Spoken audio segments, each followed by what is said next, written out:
tingnan nyo ha, si Duterte hindi pa nga nakapagsalita. Pero parang parang sumabog na yung auditorium, di ba? Narito ang Balitang Pinoy TV.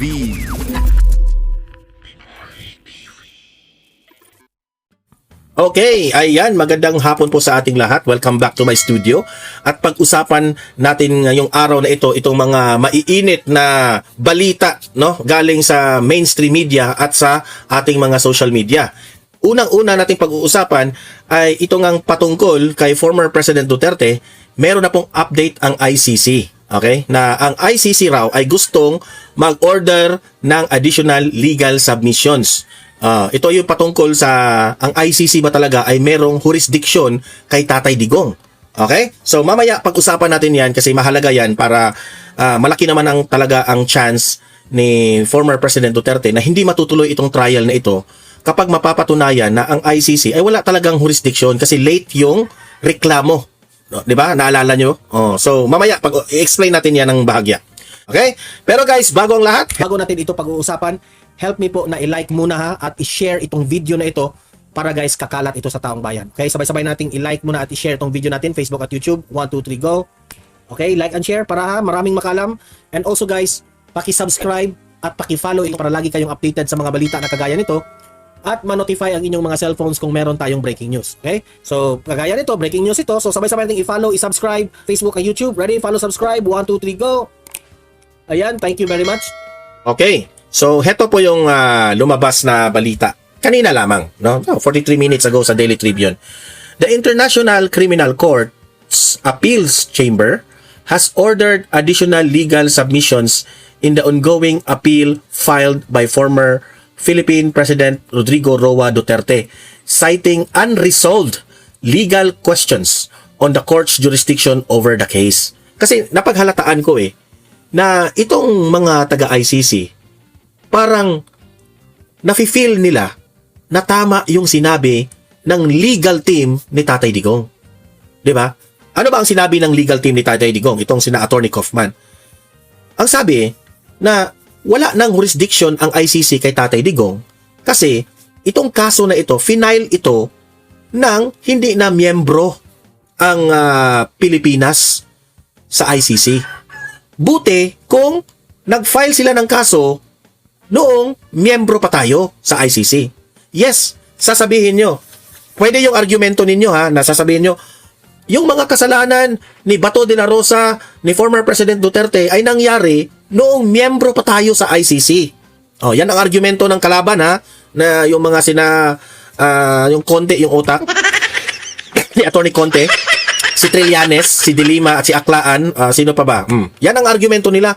Nangyari naman yung mga gurguran, ginurgur yan ang bintang nila kay Duterte, ginurgur ni Duterte, ganyan, nung miyembro pa tayo ng ICC. Yan ang argumento nila. Ang tanong, bakit hindi kayo nag-file ng kaso doon sa ICC noong time na miyembro pa tayo ng ICC? Ang problema dito sa kaso ni Duterte is nag-file kayo na hindi na tayo miyembro. So, too late. Very late itong pag-file ninyo ng kaso na ito. Yan ang argumento. And I think ang ICC sumusunod lamang sa batas. Okay? I hope talaga. Kasi maraming nagsasabi nakakarma na sila ngayon yung ginawa nila kay Putin, di ba? May makukulong na mga ICC judges. Ngayon, ito kutob ko lang ito talaga, na nakokonek ko sa nangyari ngayon doon sa Russia, na meron na talagang binabantayan itong galaw ng ICC. Kung hindi ba sila bias, kung tama ba yung pinanggagawa nila dyan sa International Criminal Court, tama ba ang kanilang mga, nirerespeto ba ang batas na dyan nila, okay? So duda ko dito, careful ngayon ang ICC. Why? Ayaw nilang magdesisyon dito kay Tatay Digong. Unang-una dyan yung jurisdiction. May karapatan ba sila kay Tatay Digong? Kasi at the end of the day, no? Kapag ang buong mundo ay magreklamo dito sa ICC, example, na-start na yung trial ni Tatay Digong at napag-alaman ng mga eksperto ng buong mundo o yung mga magagaling na mga lawyer, mga judges sa buong mundo, like sa mga Russia, Amerika, bakit nyo ipinagpatuloy ang kaso ni Tatay Digong na wala naman kayong jurisdiction dyan? Because this will create yung ibang mga countries, mabother sila. Uy, bakit itong ICC hindi na sumusunod sa batas nila? Di ba? So, unang-una, mali talaga. Kapag ipagpatuloy nila ang trial ni Tatay Digong, na late na yung pag-file nila ng kaso, ewan ko na lang. Kaya tama talaga yung legal team ni former President Duterte dito. Mukhang, duda ako mukhang nanganganib ang ICC, kaya humihingi na sila ng additional legal submission. Siyempre, for the sake of fairness, gusto rin nila pakinggan yung kalaban ni Tatay Digong, kung ano ang argumento nila. Kasi, it's a battle of argument. Titingnan ngayon yung argumento ng mga kalaban ni Duterte. Titingnan niya ng ICC, yun yung explanation ninyo. At tinitingnan rin yung explanation ng legal team ni Duterte. Tapos, titimbangin nila kung sino yung mas may sumusunod sa batas ng mga argumento. Okay? Kaya ICC orders further submission in the Duterte appeals over jurisdiction. Duda ko dito nag-iingat ang ICC ngayon, this time. Okay? So, yun po ang update natin. We hope and we pray na hindi matuloy ang trial ni former President Duterte kasi wala pong jurisdiction ang ICC sa kanya. Okay? Punta naman tayo dito sa isang video. Okay? Ipapakita ko itong video na ito kung gaano po kamahal ng taong bayan itong si former President Duterte. Na hindi ito ginawa ng taong bayan kay Bongbong Marcos. Bongbong Marcos, panoorin mo ito. Tingnan mo ito kung hindi ba maglalaway yung bibig mo dito. Ito, the former President Rodrigo Roa Duterte.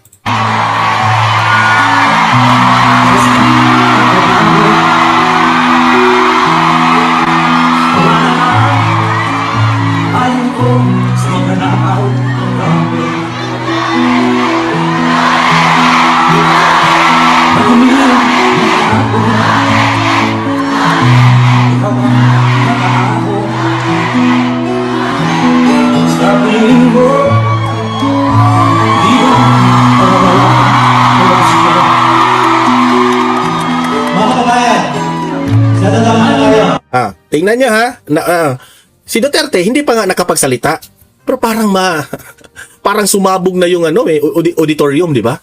Ganun po kagrabe ka-positive yung tao kapag nandyan po yung presence ni former President Duterte. Pumasok pa lang yun wala pang one single word ang nabitawan na salita ni Tatay Digong. Nagwawala na yung tao. Atat na atat. Kilig na kilig yung taong bayan kapag si Duterte na yung lumabas. Wala. Hindi na natin yun napapansin sa administrasyon ngayon. Hindi. Let's try to compare Mag-real talk tayo. Walang ganun po sa administrasyong Marcos. Di ba? So meaning to say, ang layo ni BBM. Kung ikukumpara mo yung pagmamahal ng taong bayan kay Marcos at dito kay former President Duterte, sobrang layo po. Bakit ko ba nasabi? Kasi yung taong bayan, hindi mo pwedeng utuhin yan. Ang taong bayan, alam nila ang mga nangyayari. Like for example, tayo, alam natin kung paano magtrabaho si Bongbong Marcos. Wala, palpak.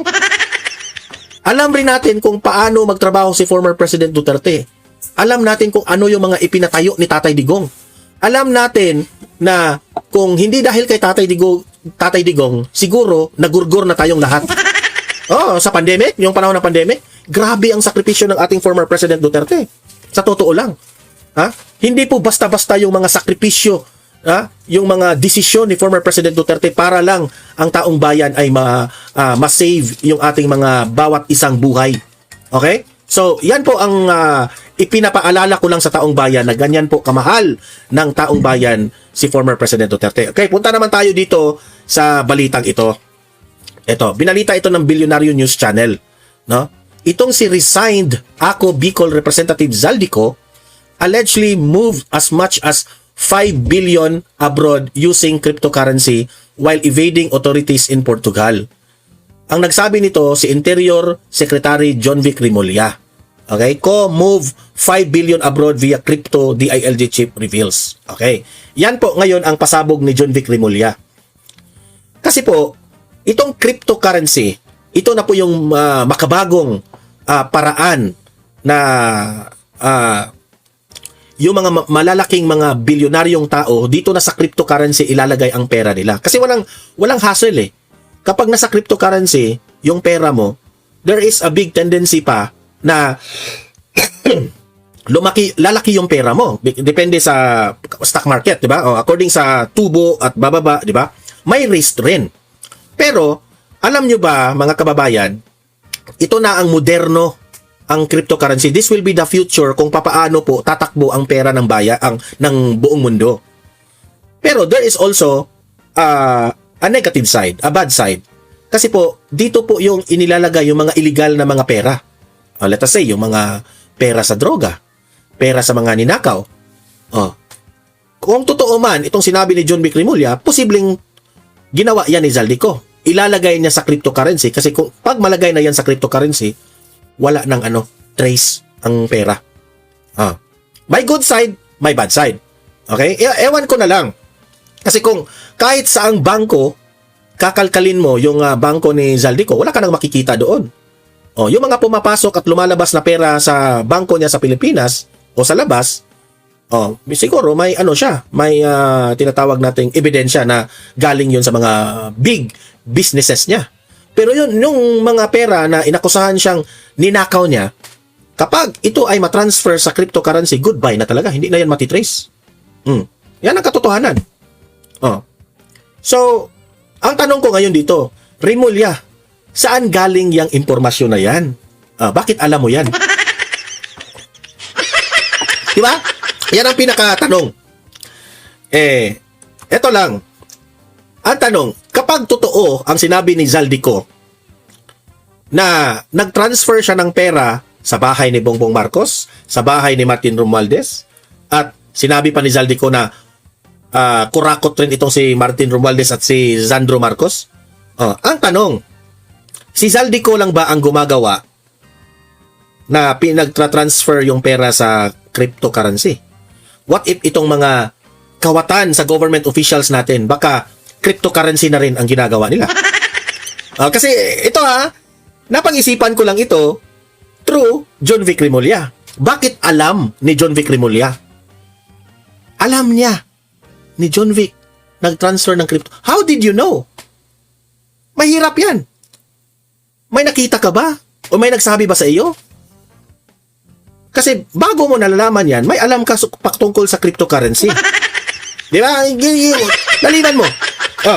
So, John Vic Rimulya, can the people of the Philippines also question Bongbong Marcos, Liza Marcos, Martin Romualdez, and Sandro Marcos na baka hindi na rin sila aamin doon sa akusasyon ni Zaldico, baka sila rin gumagamit ng cryptocurrency. Napatay tayo lahat dyan. Hindi na matitrace to lahat, di ba? So, sinong pinagloloko dito? Taong bayan. Kasi hindi lang si Zaldico ang capable niyan. Pwede rin sina Bongbong presidente ng Pilipinas. The most powerful man in the Philippines right now is the president. Kung may kakayahan si Zaldico na mag-transfer sa cryptocurrency, may kakayahan rin ang presidente at ang ibang mga government officials. Bakit mo alam, John Vic Rimulya, ang nangyari kay Zaldico na transfer niya? Yan ang pinakaunang tanong ng taong bayan. Di ba? So duda ako dyan, no, na totoo itong sinabi ni John Vic Rimulya, pero hindi lang si Zaldico ang gumagawa niyan. Di ba? Alam na natin kung laliman nyo lang ang inyong analysis, di ba? At heto pa, kaya pala itong si Senator Loren Legarda galit na galit dito sa BICAM kasi every year nangyayari po ang insertions dyan sa BICAM. May gusto na namang magpapa-insert sa BICAM. Nagalit itong si Loren Legarda kasi kung gusto nyo talaga yan, bakit nyo itatanong sa amin na saan na yung budget dito? Sa NEP raw. Bakit daw nawala? Like for example, may pinapagawa sila na proyekto. Doon pa lang yan sa executive, yung sa national expenditure. Ayan. Let us say, ang bridge ng Ilocos Sur. Example lang ito, may nagtatanong doon sa BICAM, sa DPWH. Ma'am, bakit nawala yung bakit nawala yung budget sa NEP, yung sa bakit raw nawala yung budget sa NEP sa Ilocos Sur na bridge? Example lang, Tapos sasabihin ni Loren Legarda, wala kaming alam dyan, kayo yung gumagawa ng NEP ninyo. Hindi namin kasalanan na nawala yun. Oh, so yan ang ma'am, baka gusto mong i-insert na lang yun kasi nawala yun eh. Baka nawala yung papel. Oh, ganon. Example lang yun ha, parang ganon ang nangyari every year. May pinapa-insert na, kunwari, nawawala yung budget, nawawala yung papel na inirekomenda sa NEP. O, tapos, mapipilitan ngayon ang Senado at ang Kongreso. Ito na nga mga kabalita. Ano na ang masasabi nyo patungkol sa balitang ito? Please comment down below mga kabalita. Pag-usapan natin yan sa comment section. At kung di ka pa nakasubscribe sa ating channel, baka naman